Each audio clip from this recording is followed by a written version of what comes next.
what should the Saints' top priority be going into the 2025 season? We have a list right here of some of the top 5 things. And, first off that list, we talked about the head coach, but, what will happen with Carr's contract also? Yeah, those are 1 and 2 for me, the top 2 on that list. And in that order, I mean, I think the new head coach should obviously get a say in what happens with Carr's contract.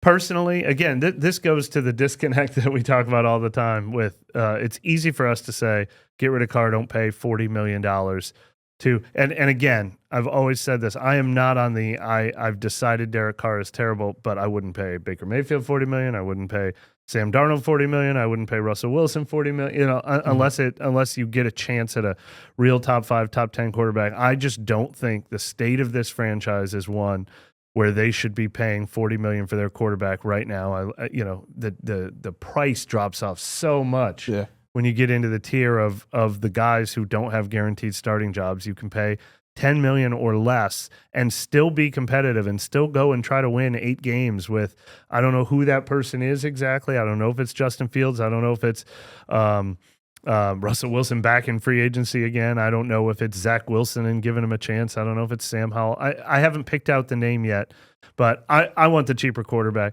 But the coach gets to decide that. The coach might have a vision for Derek Carr.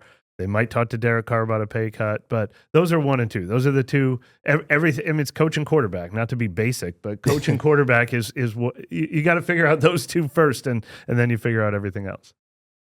Yeah, I mean, it's going to be interesting because that cap hit really doesn't allow you to do anything. There's not a lot in the cupboard if you let him go, and it's again. Yeah, if you let him go, you're not then aggressively spending money to try to win this. Well, and you're trying to build a culture, and if you're just building a culture of losing, it's tough. So it's deeper than just like, oh, I think he sucks, move on, whatever. He's not ever going to win it. Like there are real considerations here that you have to consider. Do you want to take it down, all the way down, and really?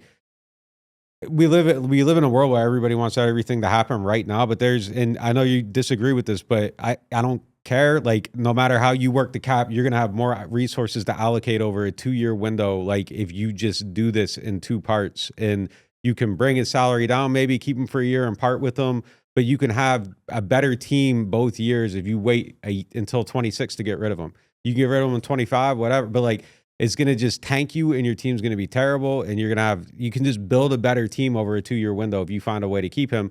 I would part ways with him and just take the shot and move on. But like, if you are someone that's like trying to have a solid team and build a culture over that 2-year window, you're going to be better off keeping them. And that's the consideration. Does someone want to go for it all at once? Do they have a plan for it? You're picking 10th. Like, are you able to get your quarterback?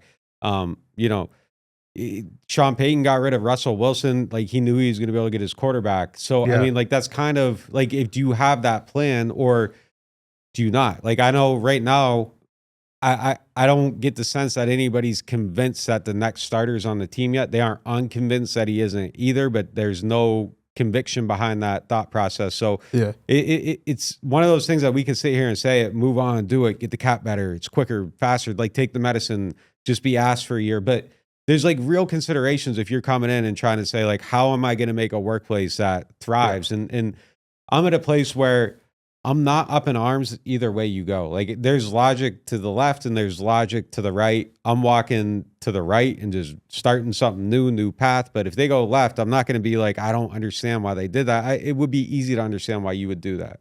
And not just building a culture. I have here as top of my list, finding the right head coach that can help build a sustainable culture. Because having it for 1 or 2 years is cool, but if you put the next guy in under Carr that's going to be able to take the Saints forward in long term, that's important. Well, you know who the quarterback's going to be if they hire John Gruden in the next 10 years. Jake Haener? No. But I mean, look, honestly, like I would just do it and start over and try to just let me be terrible, let me get a better draft pick and all that. But it's so, look at this year. Like, you could accidentally win 4 games and be out of range of a quarterback. Yeah. And it's very hard to just win 2 or 3 games. I mean, look, we have the blueprint. The Raiders. Yeah. They got rid of Derek Carr. They just didn't want to spend the money.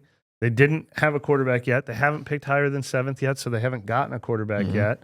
And they're not. Do we feel like, oh, the Raiders are so far ahead of the Saints right now? No, because you still need to find the guy. you're not going anywhere until you find the coach and you find the quarterback. Like having money doesn't solve those problems. You still have to find the right people. Yeah, and I mean, look, the odds of like getting the next Sam Darnold are really, really low. Yeah. Like, you know, having Baker work out for you, that's really like those are extreme outliers. Like this isn't a new trend. Like these are people getting lucky, and then you look back at Baker, and it's like, well, he ended up with like all the worst teams in the world, and I don't want to say too much about his supporting cast in Cleveland, but probably not the most supporting cast in Cleveland. You know, I don't think like Baker and Jarvis are people that we had Jarvis here and we saw like when things kind of changed a little bit, like it doesn't necessarily stay on a path. Odell, you know, he's somebody that, you know, needs the ball and needs it a certain way, and it didn't happen. And I think it kind of got submarine. And then Carolina was a mess when he went there. Like the odds of actually like going out there and being like, I'm going to get the $8 million guy that's a $40 million guy in a year, like it's not a real thing. Like I don't think that's something that's going to happen for, it's not every team's like, well, you know, let me get the cast off from 5 years ago and now he's going to be good. Like it's not going to happen. And that's really the funny thing, that Baker and Sam Darnold were both in that quarterback room in Carolina, and now they're both on the verge of leading their teams possibly to division, you know, winning the division in the NFC North and in the NFC South. So it's pretty interesting that certain situations can't be conducive for certain guys, but if you find the right fit, you can thrive. Well, having Justin Jefferson helps a lot too. No question. St. Rose all day will help you out. Mike Evans helps a lot. You know, like it really does. Did you see? I saw that graphic that like 5 of the top 6 receivers in the NFL are all from within like 100 miles. That's Louisiana. right. That's right. No question. That's pretty amazing. But like the one thing I do believe in the quarterback, and it's not even car specific, and it's not even. It's so easy to find the next Sam Darnold or Baker Mayfield. I've been saying this for a while. I think it's the biggest like inefficiency that you can exploit in sports is that NFL salaries is like a game of musical chairs. It's like the 32nd best starting quarterback gets $30 million. Like if you are a starter, you get $30 million or more. And if you're a backup, you get $10 million or less. It's just there's no gradual, like if you're deemed a backup, you get an $8 million deal. If you're deemed a starter, you get $35 million. And so it's just, it's like the drop off from Derek Carr to even Andy Dalton when he was here, Teddy Bridgewater when he was here. Like those guys didn't break out as much as Sam Darnold did, but it's just like, man, if you can get somebody for 1/6 the price, that's, if I'm in a cap situation, that's something I look at as a way to save money. But I do believe you're rolling the dice. Going from Derek Carr to Zach Wilson might be a disaster. You know, like going from Derek Carr to Daniel Jones could be a disaster. It really could be. I'm not saying it. That's a solution because you're getting a better quarterback. You definitely are. And where the water's muddy a little bit is the last 2 bullets I have on this list is, will Cam Jordan return with the Saints next season? And then which position group will they focus on more in the draft? We'll definitely get more into that as the offseason goes along. But, you know, Cam Jordan, he stayed on the field really, really long the other day at the end of the game. He was some of the last people to leave the for the field. possibility. Here's what I think the decision should be. I think you either you got Derek Carr over here and you got the old guys over here, and I think you're letting one hand go. Like I think that's what it should be. You let one hand go, let the other hand go the next year. Like, you know, and I if you're trying to keep your culture, it's tough. Like it's a tough decision because these are the culture guys, and this is probably the guy that helps you win a few more games. And everyone's gonna be like, but like they haven't won a game without him this year. That's he's got to win. That's people, I don't think people know. I think people would lose this trivia question all over town. Derek Carr has a winning record as the Saints quarterback. And that's not an argument like for him or like he's the reason they're winning or the solution, but it's just you're gonna win more games with him than with probably some of these guys over here. But these guys over here are gonna be the ones that kind of help you get through being bad. So it's tough. It's kind of a catch-22 decision. And this guy over here is probably gonna blame some people. Like you know, he's not like. You just don't know. Like that's a little unfair because I think he's gotten a lot better at his messaging this year. But you know, I just feel like, you know, Cam, DeMario, like they're gonna guide you through it. They're gonna help the coach build his culture. You know, if they believe in what he's saying and everything. Like DeMario's up there, it's probably annoying to everybody. Like hearing like his message after that game, and it's just like, you know, he's the guy that like he's gonna keep your locker room kind of afloat and where it's going. But I think that's kind of the decision is do you stick with the core or the quarterback? And I think you have to pick. I think DeMario Davis is 100% back under any scenario, left hand or right hand. I think Alvin Kamara is 100% back under any scenario. There are some curious ones with or without Carr, though. Like we've said with Cam Jordan, I think we think maybe a pay cut candidate. I think maybe you keep him. There's no way he can come back at $12.5 million, but I think maybe you keep him at a pay cut. And Taysom Hill is another fascinating one to me because you add the ACL recovery and a $10 million salary and a new coaching outlook. I'm really curious what happens to him. But yeah, you absolutely cannot let them all go at once. You can't do it for your locker room, and you can't financially do it. You the cap does not allow you to cut everybody at once. Yeah, that's a huge hit. Just quick hit. What's the first position you think they'll take in the draft? They're more than any year I've ever covered the team. They're all eligible. Now, look, I just saw somebody campaigning for Ashton Jeanty last night. Like, I don't want to see them take a running back with the 10th pick in the draft. He might be great. Saquon Barkley. Give me one. That's where the league's going. Is everything. But with the 10th pick in the draft, that's a position I'm not super excited about. But all I care about is that they get an all-pro player. This team has no all-pros now. And if they draft an all-pro, he can play any position.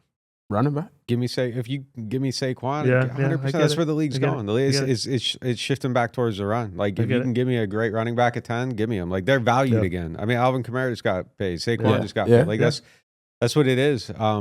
Like someone at that point where you're like he's gonna be an all pro. Absolutely, give me the best, most talented player. But you know what it's gonna end up being because it's just is what it is. It'll end up being probably a cornerback or an offensive tackle because like that's where they've put all their resources and they still need them, and that's going to end up being the player that or falls defensive to that end. They've put a lot of resources in defensive end. I'd be cool with the defensive end, but like another OT be like, geez, like really, again? like another cornerback be like, geez, like you just you got these second rounder, you're trying to get another one like that. That's where just like as far as like the bad luck quotient goes, like it just feels like that's where like you're just gonna have to draft somewhere where you've been drafting heavily and hasn't worked out. Yeah, if you could get a TJ Watt, Myles Garrett, Aiden Hutchinson, get them. Sure. But you need everything. You need everything. You need everything. Depends who the coach is too. Very much true. Yeah, I mean, like if you're getting like a Kubiak Shanahan disciple, absolutely get the running back. But your defensive. Yeah. Yeah. But like if it's going to be a system where you can where you're going to build your whole entire identity around them, like if you're going to like the Eagles taking a guy at 10 100% every single time. The 49ers, like what they gave up for McCaffrey, granted he's been injured, but for the season they got, they almost won a Super Bowl. Yeah. So like that's absolutely worth it.